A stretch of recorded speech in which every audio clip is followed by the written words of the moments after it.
வணக்கம். நாட்டுப்பற்றாளன் செய்திகள் வாசிப்பது வாசுகி தாமோதரன்.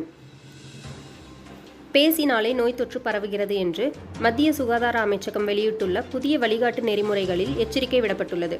10 மீட்டர் வரை நீர்த்துகள்கள் பறப்பதாக எச்சரிக்கை. சென்னையை முந்தியது கோவை. முழு ஊரடங்கு நீட்டிப்பு தேவை என மருத்துவ நிபுணர்கள் கருத்து. இந்த ஆண்டின் முதல் சந்திர கிரகணமான பழுப்பு நிற அரிசி வழங்கப்படுகிறது. வாழ்வாதாரம் இழந்து ரேஷன் அரிசியை மட்டுமே நம்பியிருக்கும் ஏழை மக்கள் இதனால் மனவேதனை அடைந்துள்ளனர். தரமான அரிசி வழங்க வேண்டுகோள் விடுத்துள்ளனர். ரேஷன் கடைகள் கடந்த செவ்வாய் காலை 8 மணி முதல் மதியம் 12 மணி வரை மீண்டும் செயல்பட துவங்கியுள்ளன. குறிப்பாக கரும்பு கடை, ஆசாத் நகர் பகுதி ரேஷன் கடைகளில் நேற்று காலை அதிக அளவில் ஒரே நேரத்தில் மக்கள் பொருட்கள் வாங்க குவிந்தனர். சமூக இடைவெளி மாயமானதால் தொற்று மேலும் பரவும் அபாயம் உருவாகியுள்ளது. மத்திய அரசு சார்பில் வங்கிகளில் செயல்படுத்தப்பட்டுள்ள 330 ரூபாய் ஆயுள் காப்பீட்டுத் திட்டத்தில் கொரோனாவால் இறந்தவர்களின் குடும்ப உறுப்பினர்களுக்கு 2 லட்சம் ரூபாய் இழப்பீடு தொகை பெற முடியும் என அதிகாரிகள் தெரிவித்துள்ளனர். கோவை மாநகராட்சி பகுதியில் வசிக்கும் மக்களுக்கு சிறுவாணி, பில்லூர், பவானி, ஆழியார் அணைகளில் இருந்து தண்ணீர் எடுத்து சப்ளை செய்யப்படுகிறது. இதற்கான பிரதான குழாயில் அடிக்கடி உடைப்பு ஏற்படுவதாலும் மின்தடையினாலும் குடிநீர் விநியோகம் தடைபடுகிறது.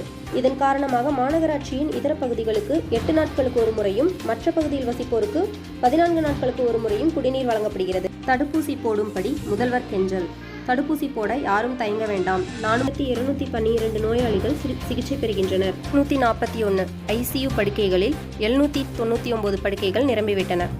சாதாரண வார்டுகளில் 925 பேர் சிகிச்சை பெற்று வருகின்றனர்.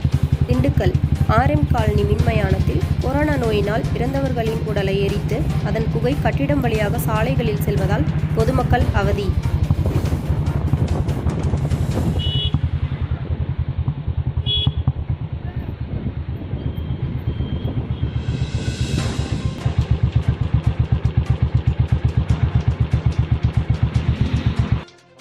CBI இயக்குனர் ரிஷிகுமார் ஓய்வு பெற்ற பின் 3 மாதமாக அந்த பணிக்கு யாருமே நியமிக்கப்படவில்லை.